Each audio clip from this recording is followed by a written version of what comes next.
Good afternoon, students. Today we are going to do another problem of finding out the Karl Pearson coefficient of skewness from the given data. So we have wages and we have number of workers. So this is the x and this is our frequency. So now for such a problem, when we have to find the Karl Pearson coefficient of skewness, the first step is we have to calculate the mean. So we'll use again the shortcut method.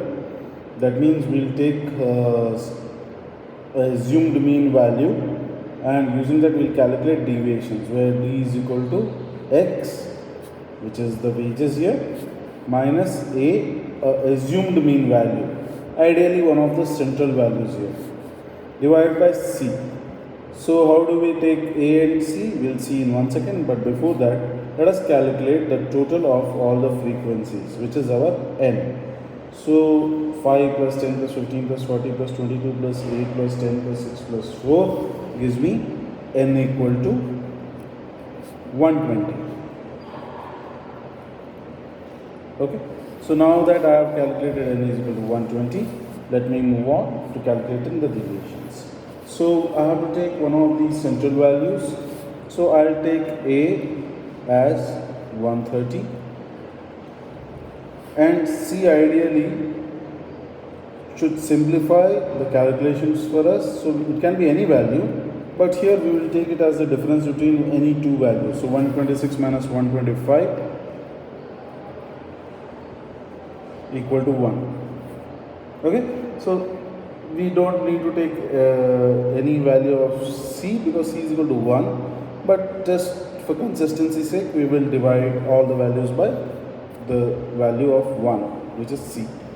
Now let's do it for the first value. So a we have chosen as 130, our first value is 125. So 125 minus 130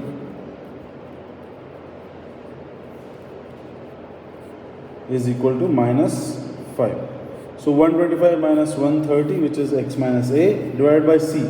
C is already 1. So minus 5 divided by 1 is just minus 5. Alright? So no need to stress out about it. Now similarly here 126 minus 130 divided by 5. So that gives me minus 4 divided by 5. Divided by 1, sorry, not 5, divided by 1 gives me minus 4.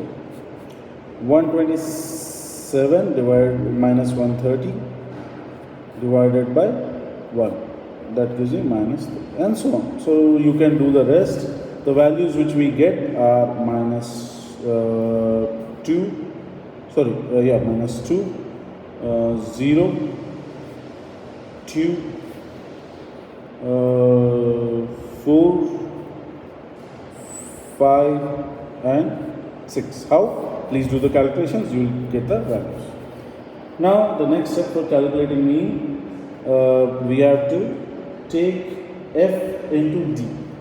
So multiply this d value which we have calculated in this column with the frequency value which we have been given by the problem. So f into d gives me minus 5 into 5, minus 25. 10 into 4, minus 4, minus 40, and so on. So let me just, you can do the calculations, but for example's sake, let me do the calculations for now. So 0, 16, 40, 30, and 24. Now to simplify this calculation, ideally we would cancel out or we can just use a calculator, but I will do it manually here. So I'll just add these up. So I get 5, 8, 10, 11, 110. These when I add up, I get 8 plus 4, 12, 16, 18, minus 190. So minus 190. So minus 190 plus 110 gives me sigma f into d is equal to 80. Okay. So now next step we'll calculate d square, because oh no, before that we have to calculate the mean, right? I forgot, sorry, my bad.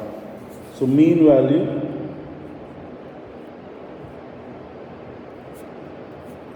A plus sigma FD by N into C.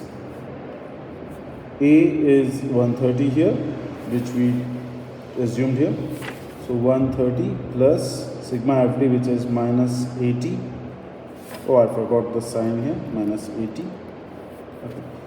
So minus 80 divided by N. N is, we already calculated 120 into C, which is 1. So 130 minus 80 divided by 10 is minus 0.67. This gives me 130 minus 0.67 gives me 129.33. Alright. Now the next step is, once mean I have calculated as 129.33, next step is we have to identify the mode. So what is the mode value here? Mode value is the value with the highest frequency. Okay. So mode here is, the highest frequency is 40, right? And what is the value with the highest frequency? 128. So 128 is my mode. So when you write this in an exam, write the explanation. Mode is 128 because it has the highest frequency of 40. Okay. 128. Now I have the mode, I have my mean, and I have to now calculate standard deviation. So for standard deviation I need FD square along with the FD. So for FD square, first step, calculate D square. So 5 5s are 25, 4 4s are 16. I'm doing square of these values, right? Minus 5 into minus 5, 25. Minus 4 into minus 4, 16. Minus 3 into minus 3, 9, 4, 0, 4, 16, 25, 36. Alright. Now I'll multiply the frequency with the D square values. So F into D square. So 25 into 5, 125. 16 into 10, 160. 9 into 15, 135. 4 into 40, 160. 0 into anything, 0. 4 into 8, 32. 16 into 10, 160. 25 into 6, 150.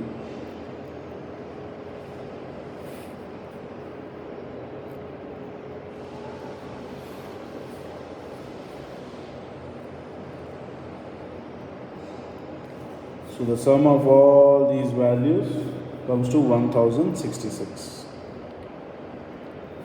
Okay. So now sigma, which is my standard deviation, is equal to root of f into d square by n minus fd by n whole square, which is multiplied by the value c. So here my sigma fd square by n is 1000 root of 1066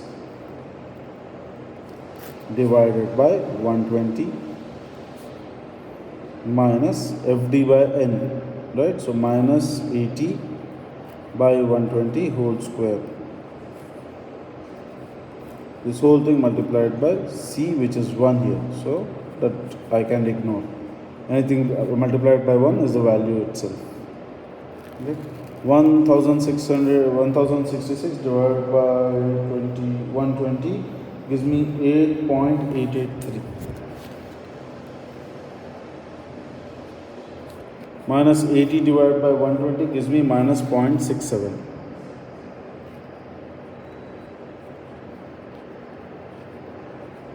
Okay. So this gives me root of minus 0.67 square should give me 0.4489.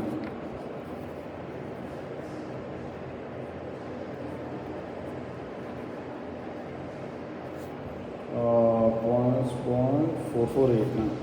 Yeah.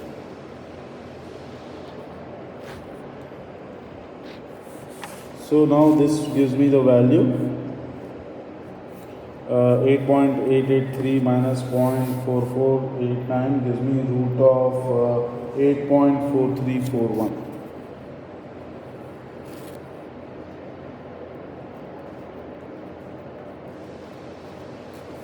Okay. When I take the square root, I'll get the value 2.904. So now I have all the ingredients I need, and now I'll calculate the skewness value. So skewness value SKP is equal to median minus mean. So mean minus mode divided by the standard deviation. So mean is 129.33. Mode is 128. Divided by the standard deviation, root of 2.904. So when I do this division, first let me do the subtraction. 129 minus 1.88 gives me 1.33. 1.33 divided by 2.904. This gives me the value 0.458.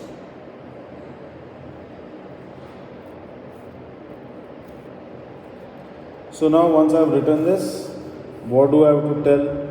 I have to mention what is the direction of the skewness. So it is skewed to the positive because I got a positive answer. Positively skewed.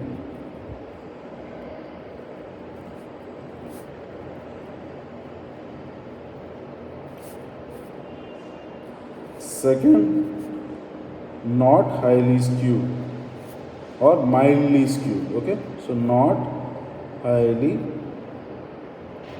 skewed. As long as it is less than less than 0.5, it is not highly skewed. Okay.